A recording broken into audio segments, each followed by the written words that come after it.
Ève resta ainsi avec l'enfant du diable. Quand Adam revint la nuit et vit que sa femme était en train de jouer avec le fils de Iblis, Shatna, il entra dans un état d'esprit qui était entre la colère et la terreur. Mais qu'est-ce que tu fabriques là? C'est l'enfant d'Iblis que tu dorlotes comme ça, hein? Non, c'est parce que, n'est-ce pas, il a dit qu'il devait partir. Mais Adam n'écouta pas. Il prit l'enfant, il arrêta sa tête entre ses deux grosses mains et d'un coup sec et violent lui tordit le cou. Cram! Comme un poulet. Le mini-cadavre entre ses bras. Adam somma Ève de ne plus jamais rien accepter de ce démon d'Iblis. C'est le mal, m'entends-tu? C'est le mal! Et ceci disant, il balança derrière son dos le corps sans vie de l'enfant démoniaque. En pleine matinée suivante, lorsque Adam était parti inutilement regarder la mer comme d'habitude, Iblis revint chercher son enfant. Et Ève ne savait pas comment lui annoncer la funèbre nouvelle.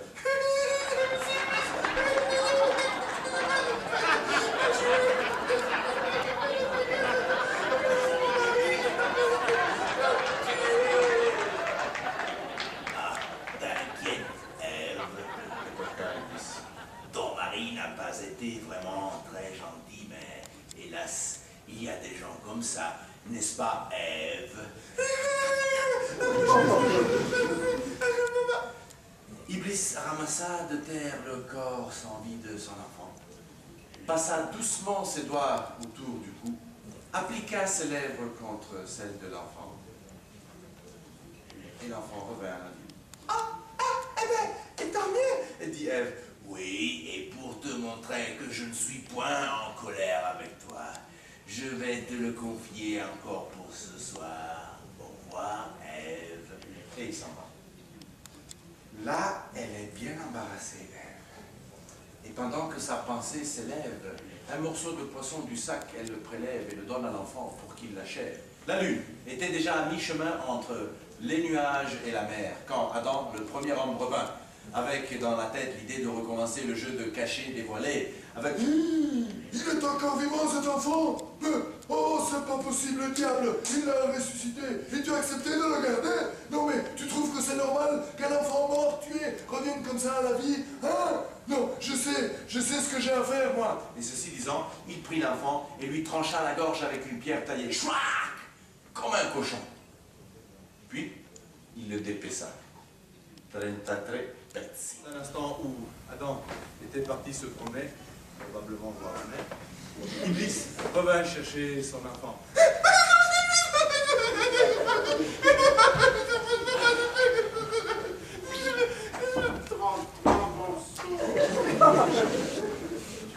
Ah là là, l'homme n'est vraiment pas intelligent.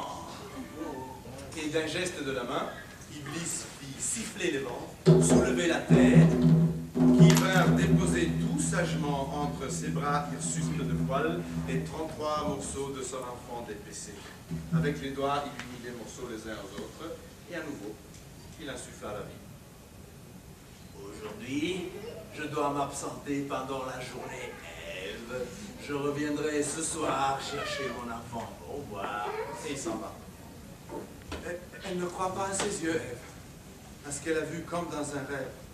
Elle prend l'enfant et le soulève en pensant si elle ne peut pas entrer en crève. Ah! Cette fois-ci, Adam était furieux. Quand il revint et il vit que l'enfant était encore en vie, il commença à insulter sa femme tout en allant chercher des branches et des branches de bois sec, puis des feuilles mortes.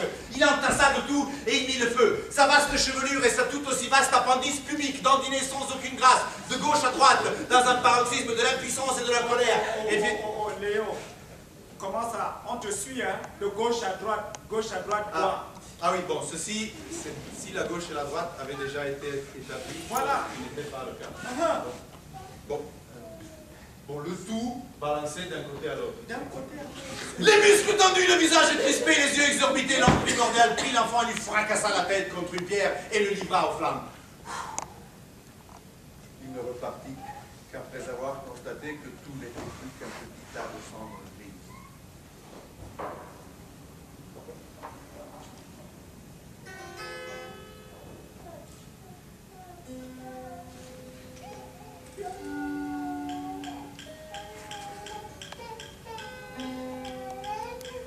Le soir, Adam ne partit pas contempler la mer, comme d'habitude, non. Il se cacha derrière les broussailles et attendit le retour du fils, tout en ricanant à son intérieur. Bonsoir, Ève.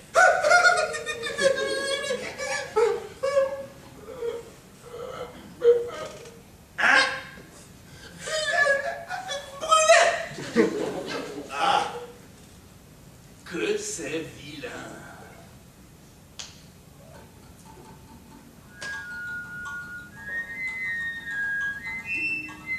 Les cendres se soulevaient, tourbillonnèrent, peu à peu elles s'unirent.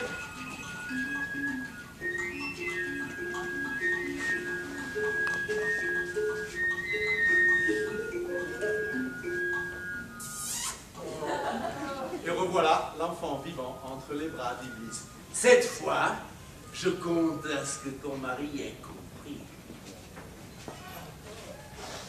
La mer est calme ce soir. Je m'en vais à la pêche. Je te garderai du poisson, Ève. Au revoir. Et il s'en va. Reste la bouche bée, Ève. Et pendant que l'enfant se relève, elle semble glacer sa propre sève. Mais c'est Adam qui en crève. Ah! Ce n'est pas possible. Adam le beau, Adam le géant, le chaud, Adam le musclé, il n'en revenait pas. Incrédibilé. Non, mais je sais ce que j'ai à faire, moi. Et ceci disant, il prit l'enfant, il le tue une énième fois. Bon, peu importe vraiment. Il le découpe dans une marmite, ajoute de l'huile, du sel, des oignons, quelques herbes fines, met au feu. Pas de piment, puisque... La viande du diable. Très bien. Bon, un peu de jus de raisin fermenté pour accompagner le tout. Plus tard, on saura que ça s'appelle du vin rouge. Et... C'est prêt. Mangeons. Mangez.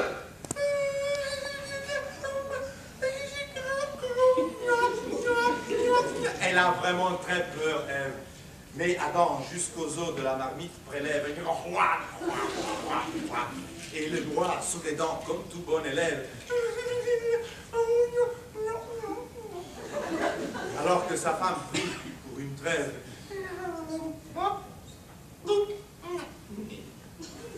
Le diable revient.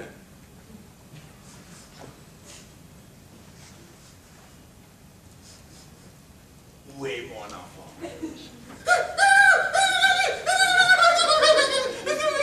Tais-toi, femme. C'est fini. Nous l'avons mangé, ton enfant. Tu ne pourras plus le recomposer. C'est fini. Vous l'avez mangé? Oui. Tous les deux? Oui. Très bien, mon point faible. C'est ce que je voulais. Maintenant, le mal est en vous. Et ni vous, ni vos descendants n'arriverez plus à vous en débarrasser.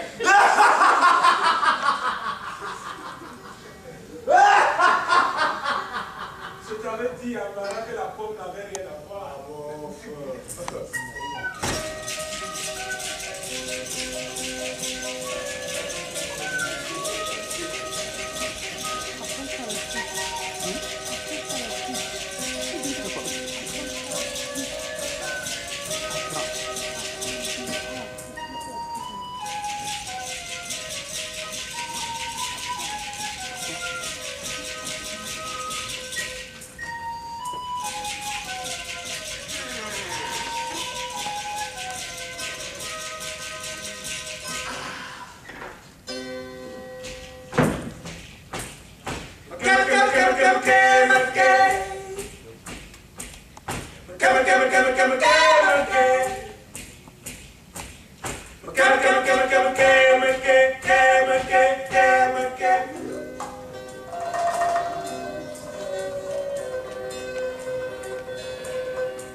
festin viondu et endiablé, que les hommes depuis lors n'ont cessé d'avoir un peu de diable en soi. Même si certains ont tenté de virer de l'autre côté, bon, côté Dieu, quoi. Comme l'ancien patriarche qui, d'après l'ordre du Seigneur, avait quitté sa terre natale à Ur en Chaldée, quand encore juifs, chrétiens et musulmans ne se distinguaient pas.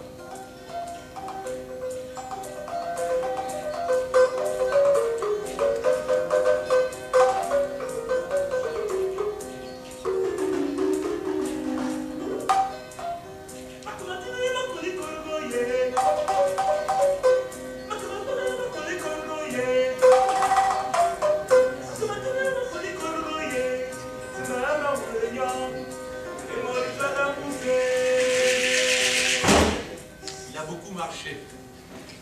Ses sandales sont pleines de sable et de poussière. Les tentes sous lesquelles il s'abrite sont imbues des vents, des plaines et des montagnes d'innombrables territoires.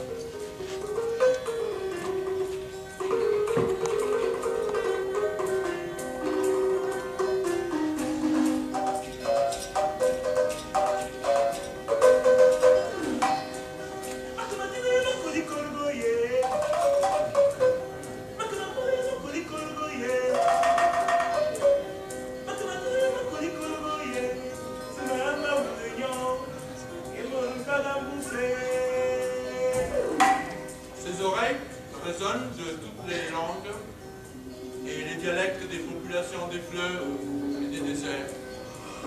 Mais à 100 ans, il n'a pas encore eu un héritier de sa femme. C'est alors qu'il rencontre un ancien guerrier grec. Et voici ce que ni dans la Bible, ni dans l'Odyssée, vous n'allez jamais trouver.